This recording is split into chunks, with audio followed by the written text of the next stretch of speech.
Hi guys, welcome back to another episode of the Everyday Educate podcast.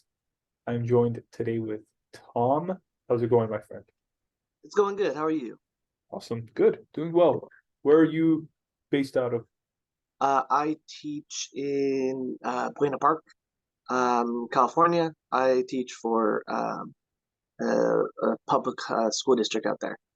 Nice, awesome. We're both California natives, Mhm. right uh, down the street, I believe. We're in Palmdale, California. Yeah, that's not that far, about an Yeah. hour. I'm right by Knott's Berry Farm. Oh, nice, Yeah. wonderful, awesome. Mhm.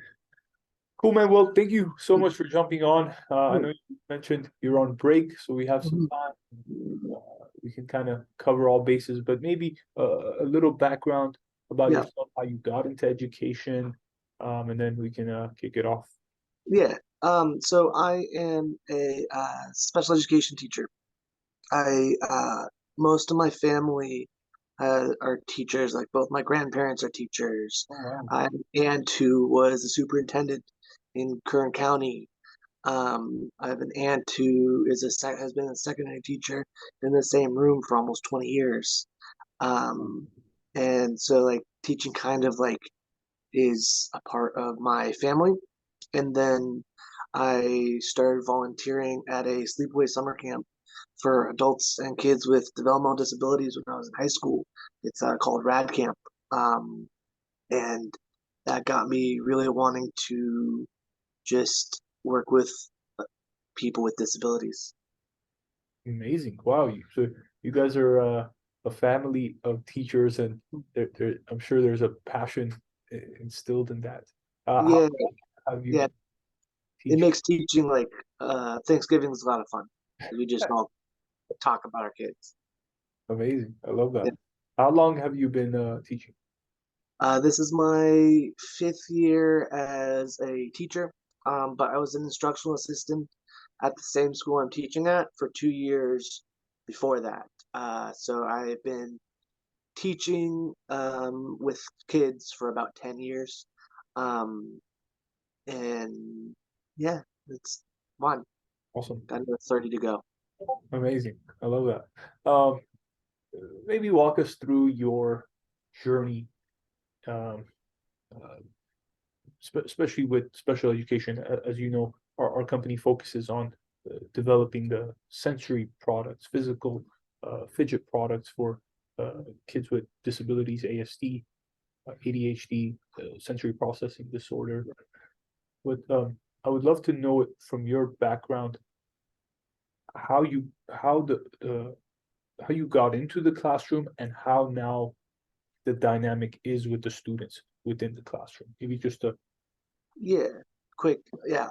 So I got in the classroom because I had been volunteering for 6, 7 years during the summer. And I graduated got my bachelor's degree. Didn't really know what to do, so I got a job as a substitute instructional assistant at the school district I'm working at now. And then I got hired as a full-time aide for 2 years. Realized I wanted to become a teacher. Left that to go to UCSB to get my teaching credential, and then came back to teach with uh, back in Orange County. I taught kindergarten for a year, which is a lot of fun. I got taught kindergarten STC, so much fun. But where I am right now, I'm in teaching junior high, seventh, eighth, and ninth graders. Um, I teaching an STC at all special ed high school within my district. And I've got the kids with some of the more severe intellectual and behavioral disabilities in my school district. what is STC? Oh yeah, sorry, it's a special day class. Special day class. So my kids are with me all day, and then I send them out periodically to art class or music. I got a couple kids going to an English class, um, and it's all just instead of going as a pod with my classroom team. then they go. I'm able to place them individually in the best time and place I think it will work for them. That's awesome, and that's awesome. The school uh, has that catered for them. I remember in high school we also had uh, a special needs group. It was pretty large, and several teachers working on specific things. How big is your guys' group, and what's kind of the dynamic? Is there friendships there that they love seeing each other? When they split, is it a different dynamic? I'm sure you're not there all the time, but Yeah. I'd love to know the size of the group and how they're functioning together. Yeah, so my school is it's called Hope School. It's a all special ed high school within my school district. Um, and so we have a really high adult to child to student ratio. Like I've got 7 one-on-ones in my caseload, so I'm running a team of 10, including myself.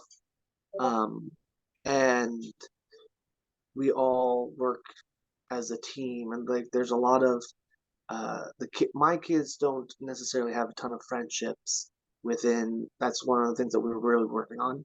One of the Mhm. goals that we have. But you see friendships building throughout the campus with the students in different classrooms. And one of the big issues that our students have had is wanting to have more time to be with their peers and their friends. Mhm. Um, And one thing that we've been, as educators, have been working on is getting more reverse inclusion. So getting students from other campuses to come onto our campus and just hang out with them. Hmm. Amazing, wonderful. Yeah. Kind of switching gears here and going on bigger subject. What would you say is your mission in education? Kind of this passion. It sounds like there's that hunger driving you, but I want to know from you, what's your mission in education? My mission is to just give my students a base of functional skills that they can use when they leave our school system. Because my school is seventh grade to age 22, and then once they turn 22, they're out. And so my job is to really get the base of these fundamental and functional skills set up so that they can thrive when they age out. So I focus on a lot of functional skills like making sure that they're working on communication, um, communicating in a and appropriate and functional way. I use a lot of communication devices, and then also like training behavior so that it is not um, aggressive or you train the behavior so that it's more functional to existing outside of the school setting. Hmm. That's And that's one of the questions I ask teachers in general, as we work together on whether it's products that we get to them, just so we understand what are the skills that are needed. So maybe we can cater our products to help developing those. But I ask that across every teacher, because I think not only special needs students, but regular students in the educational system have to have this foundation built in order to go into the real world and find success. And I know communication, behavior, um, our focuses within special education as well, but we can improve our communication and behavior as well. I think everyone is kind of in line with that too. Is there, I want to kind of go deeper on communication behavior, but is there other foundational important skills, for example, such as someone, one of the individuals excels more at math, or they're more logical, the other might be more creative. Do you guys uh, bring that out of them and say, you're really good at this, whatever that might be? I wonder if you can walk us through pulling those skills out from them? Yeah, so I focus on specifically my class is focusing on a lot of daily living skills as well. And if a student has a skill that they're really like, you're right, like if a student is really good at math, or like my level is low, so like if they're really good at sorting Mm, and matching items, I really I make sure that they have multiple opportunities to practice those skills in different ways. And I write my goals so that it's very broad, but I can use like I've got a comb and a cup right in front of me. So sorting like what do you used to eat with, what do you used to um, comb your hair with, um, and we really try to focus to like bring out the skills and the thoughts that the students have with their communication. And I have a lot of students that are nonverbal, mm, so we use communication devices to help them speak, and that's their voice. And right now, I'm training my aides and the students on how to use these devices so that they can ask for things more appropriately. I have one student who will only ask for an iPad. Um, like she just spams iPad all the time, and it's mm. amazing. But we're trying to get that to more like, and it's very functional. But we're trying to add more to that. So it's like it's very interesting. Like I just try to get the most out of my students Mm. from what they can do. Yeah, that's fascinating. So on the communication device, I don't have a lot of experience with this because we're not in the field. We're kind of the behind the scenes. But I'm curious, is the is the iPad, have you seen from your experience, the best communication device? And is it text that they'll type in a question that they have, or is there like is there something else that like images that they communicate with? Yeah, so it's very vers. It's a I think that an iPad is very versatile because you can use different apps on it. Like I've got 7 kids and like at least 3 or 4 different apps that they use Mm, to communicate with based on their level of um, just their levels. And so all my students use picture cards, picture icons to mm, communicate. So it's kind of like hieroglyphs in a way, mm, right? Like you have a 3 word sentence of I want bubbles. So mm, you type it, they know where I is, they know where want is, they know where bubbles is, and they just touch them like you would touch mm, the letters on a keypad. mm. Um, and then the iPad uh, voices that for them and says it lets it out of their speaker. And it's a very versatile tool. It's not the only tool that I have and that I use. I also use like actual picture cards all the time. It's just it's very amazing the way that you can use technology to enhance our students' lives. Yeah, so we actually have one of those key ring products, uh Mhm. mostly catered towards younger children. Yeah. That would be kindergarten to middle school. It's called Best Behavior. So Oh, it's kind of a reminder of, don't chew, don't bite, don't yell. It's kind of just picture a friendly kid friendly picture related behavior reminders. So best way to put it. But I love the iPad idea. And again, we can't do anything with the iPad because it's digital and we don't sell iPads. But in the field, in the classroom, I feel like there's so much use from that, and it's just fascinating, like how you can how you're able to communicate. Sounds pretty easily. Is there any barriers to that, or are some of the kids hesitant for the iPad, or is there? Do you think there could be something better? so I don't know. Like the barrier is like you have to keep it charged, right? Like whereas if you have a ring, like you were talking about, like you don't have to charge that. You just have to make sure you don't lose it. Um, and that's one of the big barriers. Another barrier is that the students use iPads all the time for rec and leisure, right? Like they're looking up YouTube, Netflix, whatever they want to watch. So it's making that distinction between no, this is the iPad that you use to to talk to us, and not the iPad that you use to play with. Mm, Um, and then like it also depends on the kid. Like some kids don't have the ability to physically touch the iPad, like the screen. mm, So you use eye gaze, or you would use the picture cards to as a physical to like just hold it out in front of them. It's much easier that way. mm, Um, but really, and there's not, but on a day to day with the adaptability of an iPad, there's not much mm. better than than a tablet like an iPad. Got it. Amazing. You also mentioned you guys go up to 22 years old. Is that right? Mhm.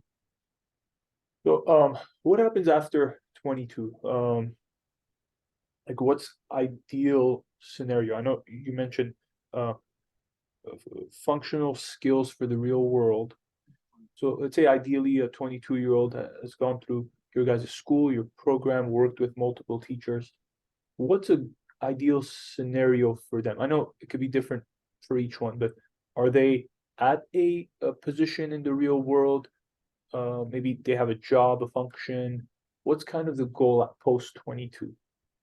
The goal post 22 for the vast majority of the students at my school is to continue on to a day program, which is very similar to school, but it's run by the regional center and private companies, or go to a college like there's a program called Weiss at Cypress College, and that is very similar to, and that gives my students the opportunity to go to college while to be enrolled in a college and not, but not be taking non-credit courses. Um, and so that is the goal for a lot of our students, is to continue on with a similar type of program after 22 for as long as they can, and try to get them jobs after that. Mm, Unfortunately, a lot of my students, because they have the communication issues and the behavioral issues, um, and a lot of my students have toileting issues as well. mm. They There aren't as many day programs that are available for them, so we're really focused on working on their behavior, working on their communication, and for a lot of my students, it's working on the toileting so that they can go to the bathroom independently. Got it. Yeah, it sounds like it's obviously a lifelong um, journey, improvement. Um, I'm trying to think, what do you think would be for the what would you think it would be a good job fit for majority of your students? And again, I know everyone can be different, but if like for example, we mentioned sorting, matching, Yeah. um, math, some of the skills that they can excel in. Do you think I'm trying to think even within our business, like other friends that I know that might have this, if we can help like bring some of them into positions, knowing what their uh, expertise, their skill, like if they're good at sorting, maybe we have a bunch of products that come in and we need help sorting. Like I would love to incorporate job openings for some of them. Maybe we can have that as a open subject. Like maybe walk. Yeah, like one of the really important things for my students is repetition, right? If it's a job that can be repeated over and over and over again, that is very um, good for my students because they know what they're getting into. they can do it and they don't have to, and they can do it independently. They don't need someone to check in on them all the time. Um, so one of the things that we do, we actually have at my school, we have a work study program where they go out and they clean the counters at a local pizza place around the corner from us. And they also sort and the cheese and pepper packets so Mm. that it's easy for them to get together and roll up the utensils. Like those types of jobs are super awesome. Like a warehouse, like you said, like a warehouse job where you are just sorting things into piles Mm. is important. Like that's actually that exact job description is one of the goals that I write relatively often for math. Um, and it's just finding the jobs for that and giving our my students the opportunities to try it. That like not everyone really gets at gets at the beginning, but once you're there, they're like, oh, they can do this, super awesome. Well, I don't believe in coincidence or I believe in the attraction and the universe. It's we have a warehouse. We're in California. We're close by. We're in special education games and resources. You teach special education, so I feel like there could be some synergy. Our passion is to give help, set up those basic foundational skills for them to succeed. So hopefully, there could be some synergy here down the line if Yeah, we can. honestly, like, I would recommend on your end looking into because you're in Palmdale, right? Yes. Look, talk to people at Palmdale. I don't know the name of the high school, like at their adult transition program, Mm, and that's one way that you can bring their students in, because my school is not the only place mm, that has students with disabilities. Everywhere in the country has them. true. Uh, so like, and if you want to really get engaged in your community and having students, having people just with those skill sets to be involved in your job, your company, it's a really easy way to just talk to the nearest high school. Yeah, that's a good idea. Good Yeah. point. Usually when we jump on these podcasts, it's from people in Arizona, New York, Florida, Georgia. But it's difficult to do some things together. But I'm glad for another fellow Yeah. Californian, and you gave me some more ideas and insights into doing that. So I might. We had a job agency last year that reached out to us, and we did um, find some adults with autism Mhm. who helped out, and that was wonderful. But it's it's from an agency, and they they place them in the positions and then take them into other positions. So it wasn't a or hire, but anything to give back, and especially from the ones that are younger, 18, 22, 24. Like I feel like if there's a way we can help them. Right. And I know that like all the adult transition teachers, I'm not one yet, but I'm working on just like planning with the teachers. I know that they all try to find a place for their students as soon as they graduate, Hmm. right? And having a job open opportunity for working with a company like yours while they're in school gives them the job experience and the ability to and the confidence to go and do so much more. Yeah, absolutely, absolutely. Well, awesome. This has been fascinating just to get a little glimpse of your world. Hopefully we can do this again. I'd be Yeah. curious. And if there's anything from our end that we can help, whether it's sensory products, fidget toys, we have a lot of stuff, and maybe I can share our catalog with you. Yeah. If there's So that'd anything be that we nice. can send to you guys, please let me know. I'd love to share some free products with you guys and Sweet. Thank you. get We will feedback. always have free products. Free products are great. Awesome, wonderful. Well, we're close by, so shipping shipping would be inexpensive, or maybe we can meet somewhere sometime. But for people listening, and if they want to know more about your guys' program, what you do, about you, the school, how can they find out more? Where can they uh, connect with you? Yeah, so if you look up, um, so I am not really on any social media, but like if you look up Hope Special Education Center, we like to title ourselves as the #1 special education school in America. Um, and we work really hard to just be better every day. And we have a lot of really interesting um, images and like fun stuff that we do on our social media. Um, and our website is really good to like see what we do as well. And you'll be Awesome. able to find all the teachers on there to check out with them. Awesome. Well, I'm definitely going to link that in the description below. So if you guys are interested in connecting or have questions, um, I'm sure Tom and the crew is going to be here for you. We're here for you, whatever you guys need. Tom, it's been a pleasure. Hopefully we can do this again, but thank you for your time. Thank you. Thank you so much.